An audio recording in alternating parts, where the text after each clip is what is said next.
Mikrobiologi adalah ilmu yang mempelajari organisme yang berukuran sangat kecil sehingga tidak dapat dilihat dengan mata telanjang, melainkan harus menggunakan bantuan mikroskop.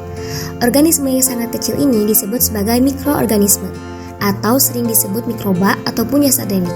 Saat ini, mikrobiologi sangat berkembang luas pada berbagai bidang ilmu pengetahuan, misalnya pertanian, industri, kesehatan, lingkungan hidup, bidang pangan, bahkan bidang antariksa. Mikroorganisme yang bermanfaat antara lain yang menghuni tubuh atau flora normal. Beberapa mikroorganisme yang terlibat dalam proses fermentasi makanan seperti pembuatan keju, anggur, yogurt, tempe atau oncom, kecap, dan lain-lain. Kemudian, produksi penisilin sebagai agens biokontrol, serta yang berkaitan dengan proses pengolahan limbah. Mikroorganisme yang merugikan antara lain yang sering menyebabkan berbagai penyakit pada hewan, tumbuhan, dan juga manusia. Di antaranya, flu burung yang akhir-akhir ini menggemparkan dunia termasuk Indonesia, yang disebabkan oleh salah satu jenis mikroorganisme yaitu virus. Selain itu, juga terdapat beberapa jenis mikroorganisme yang dapat menyebabkan pencemaran lingkungan. Pengertian mikrobiologi. Kata mikrobiologi berasal dari bahasa Yunani yaitu mikros artinya kecil, bios artinya hidup, sedangkan logos artinya ilmu. Mikrobiologi adalah salah satu cabang dari disiplin ilmu biologi yang mengkaji makhluk hidup atau organisme yang berukuran kecil yang tidak dapat dilihat dengan mata telanjang. Objek kajiannya adalah semua makhluk hidup yang perlu dilihat dengan mikroskop, khususnya bakteri, fungi, alga mikroskopik, protozoa, dan archaea. Virus sering juga dimasukkan walaupun sebenarnya tidak sepenuhnya dapat dianggap sebagai makhluk hidup. Lalu bagaimana sejarah perkembangan mikrobiologi? Nah, awal perkembangan ilmu mikrobiologi dimulai sejak ditemukan mikroskop. Dunia Yasadenic baru ditemukan 300 tahun yang lalu. Penemu mikroskop pertama adalah Anthony van Leeuwenhoek pada tahun 1632 sampai 1732. Dia adalah seorang mahasiswa ilmu pengetahuan alam berkebangsaan Belanda yang memiliki hobi mengasah lensa. Mikroskop Leeuwenhoek mempunyai pembesaran hingga 300 kali. Dia menyebutkan adanya animalculus, sebuah makhluk asing dari air yang dilihat dengan mikroskop buatannya.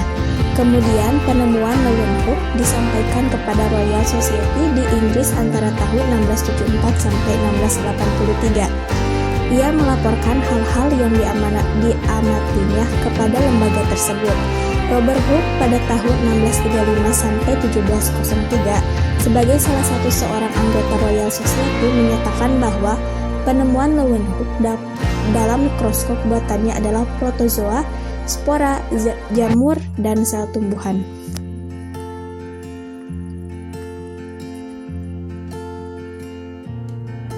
Beberapa pendapat tentang asal-usul mikroba. Aristoteles berpendapat bahwa makhluk-makhluk kecil itu terjadi begitu saja dari benda yang mati. Hal ini sependapat dengan Needham tahun 1745 sampai 1750, mengadakan eksperimen dengan rebusan padi-padian, daging, dan lain-lain. Hasil eksperimen bahwa meskipun air rebusan disimpan rapat-rapat dalam botol tertutup, namun tetap menimbulkan mikroorganisme. Berdasarkan eksperimen tersebut muncullah teori abiogenesis. A. Tidak. Bios hidup, genesis kejadian. Artinya kehidupan baru timbul dari benda mati atau mikroba tersebut timbul dengan sendirinya dari benda-benda mati. Teori abiogenesis disebut juga dengan teori generatio spontanea atau makhluk-makhluk baru terjadi begitu saja. Beberapa ahli yang menolak teori abiogenesis diantaranya Spallanzani tahun 1729 sampai 1799 melakukan eksperimen dengan merebus air daging tersebut ditutupnya rapat-rapat dalam botol. Hasilnya tidak diperoleh mikroorganisme baru. Eksperimen Spallanzani dilanjutkan oleh Schultz pada tahun 1836 melalui eksperimen dengan mengalirkan udara lewat pipa yang dipanasi. Kemudian hasilnya tidak diperoleh mikroorganisme. Muncul ilmuwan baru dari Prancis bernama Louis Pasteur tahun 1842 sampai 1895, seorang ahli kimia yang menaruh perhatian pada mikroorganisme. Pasteur melakukan serangkaian eksperimen dengan menggunakan bejana leher angsa. Bejana ini dihiasi dengan kaldu, kemudian dipanaskan. Udara dapat dengan bebas melewati pipa leher angsa tersebut, tetapi tidak ditemukan adanya mikroorganisme di kaldu.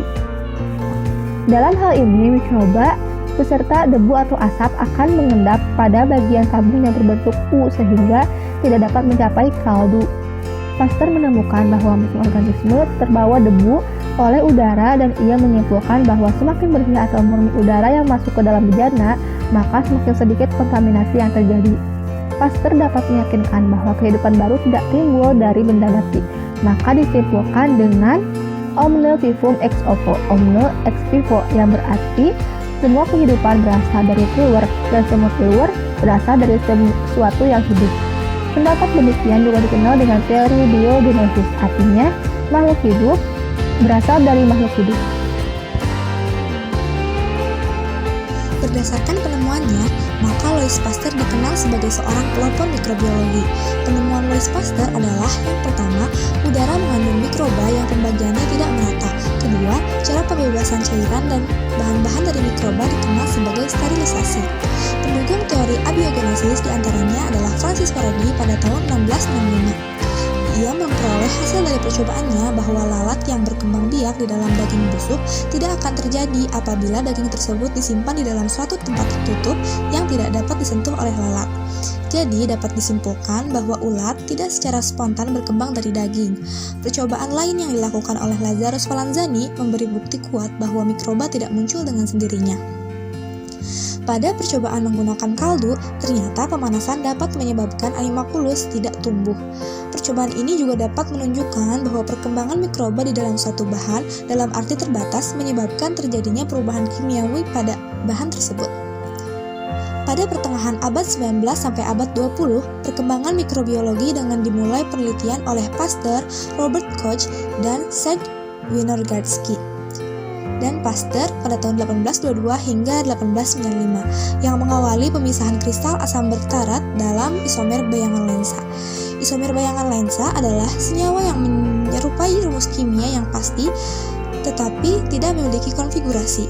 Kemudian Pasteur tertarik pada industri minuman anggur dan perubahan yang terjadi selama fermentasi. Salah satu prosesnya melalui pasteurisasi, di mana pasteurisasi merupakan suatu proses pemanasan bertahap cairan dengan yang digunakan dalam mikrobiologi untuk membantu dalam proses pembuatan anggur.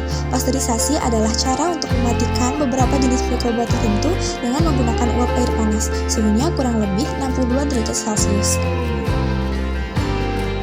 Fermentasi merupakan proses yang menghasilkan alkohol atau asam organik. Misalnya terjadi pada bahan yang mengandung karbohidrat.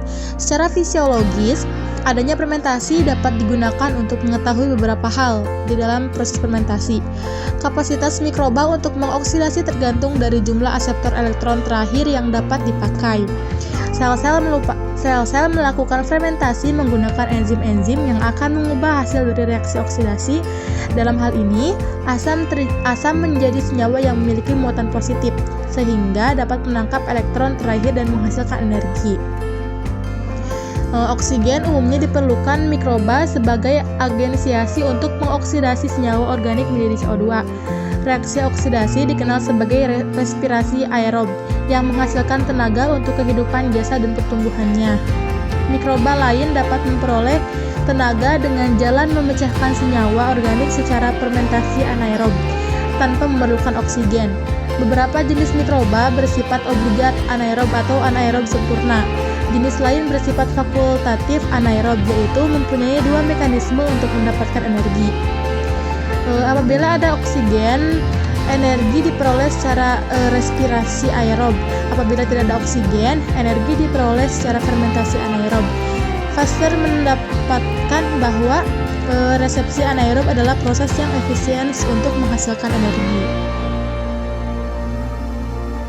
Pendapat tersebut ditantang oleh Bernard pada tahun 1875 bahwa kami dapat memecahkan gula menjadi alkohol dan CO2 karena mengandung katalisator biologis dalam selnya. Katalisator biologis tersebut dapat diekstrak sebagai larutan yang tetap dapat menunjukkan kemampuan fermentasi, sehingga fermentasi dapat dibuat sebagai proses yang tidak vital lagi tanpa sel. Tahun 1897, Buchner dapat membuktikan gagasan Bernard, yaitu pada saat mengerus sel kamir dengan pasir dan ditambahkan sejumlah besar gula. Dari campuran tersebut terlihat dibebaskan CO2 dan sedikit alkohol. Penemuan ini membuka jalan ke perkembangan biokimia modern. Akhirnya dapat diketahui bahwa pembentukan alkohol dari gula oleh Camille merupakan hasil urutan beberapa reaksi kimia yang masing-masing dikatalisir oleh biokatalisator yang spesifik atau yang dikenal dengan enzim. Kata enzim berasal dari Yunani yang artinya di dalam sel. Enzim didefinisikan sebagai fermen yang bentuknya tidak tertentu dan tidak teratur, yang dapat bekerja tanpa adanya mikroba dan dapat bekerja di luar mikroba. Definisi tersebut diambil dari sebuah kesimpulan eksperimen di mana bila ragi atau khamir ditambahkan atau dimasukkan ke dalam larutan glukosa atau gula anggur, ternyata gula yang diubah menjadi alkohol dan karbon dioksida, daya kerja katalitik enzim tidak masuk ke dalam reaksi kimia dengan senyawa yang terlibat. Pasteur juga mengembangkan vaksin untuk kolera ayam, rabies, dan antraks yang disebabkan oleh bakteri Bacillus anthracis. Vaksin berasal dari bahasa Latin yaitu vasca yang artinya sapi, dan imunisasi dengan biakan bakteri yang diatenuasi disebut vaksinasi. Salah seorang pakar mikrobiologi yang bernama Robert Koch, beliau adalah perintis mikrobial teknik kultur atau biakan murni. Koch ini membuktikan bahwa mikroba menyebabkan penyakit tertentu. Proses ini kemudian dikembangkan lebih lanjut sebagai hubungan penyebab dan pengaruh yang dinamakan postulat Koch. Nah, postulat Koch itu sebagai berikut. Yang pertama yaitu mikroorganisme tertentu selalu dapat dijumpai sebagai penyebab penyakit. Kedua, mikroorganisme dapat diisolasi dan ditumbuhkan menjadi biakan murni di laboratorium. Yang ketiga, biakan murni ini dapat menimbulkan penyakit jika diinokulasi pada inang. Yang keempat, mikroorganisme dapat kembali menginfeksi inang dan tumbuh lagi pada biakan murni. Meskipun ada kelemahannya, tetapi postulat-postulat ini tetap digunakan sebagai prosedur rutin pada bakteriologi modern. Karena itulah Robert Koch dikenal sebagai bapak bakteriologi modern. Beberapa mikroorganisme tidak dapat diisolasi dan ditumbuhkan pada biakan murni. Misalnya Bacillus typhus atau Salmonella typhosa itu dapat dipiara murni, tetapi hasil yang diambil dari piaraan murni itu tidak mampu menimbulkan patogenetis pada hewan yang sehat. Nah, pada tahun 1872 sampai 1912, Joseph Lister, yaitu seorang ahli bedah dari Inggris, itu mencari cara untuk menjauhkan mikroba dari luka dan torehan. Kemudian dengan cara menggunakan asam karbolat atau fenol, yaitu untuk meredam perlengkapan bedah dan menyemprot ruangan bedah. Nah, luka yang dilindungi dengan cara ini jarang terkena infeksi dan ini cepat sembuh. Nah, dengan berhasilnya teknik tersebut sampai saat ini yang mendasari prinsip teknik aseptik masa kini yang digunakan yaitu untuk mencegah masuknya mikroba ke dalam luka. Kemudian mengenai perkembangan mikrobiologi dapat disimpulkan bahwa mikrobiologi itu majunya dengan pesat yaitu setelah yang pertama penemuan serta penyempurnaan mikroskop, yang kedua jatuhnya teori abiogenesis, yang ketiga orang yakin bahwa pembusukan itu disebabkan oleh mikroorganisme, kemudian yang terakhir telah dibuktikan bahwa penyakit itu disebabkan oleh bibit penyakit. Nah, mungkin itu saja dari kami. Terima kasih, mohon maaf atas segala kekurangan dan kesalahannya. Assalamualaikum warahmatullahi wabarakatuh.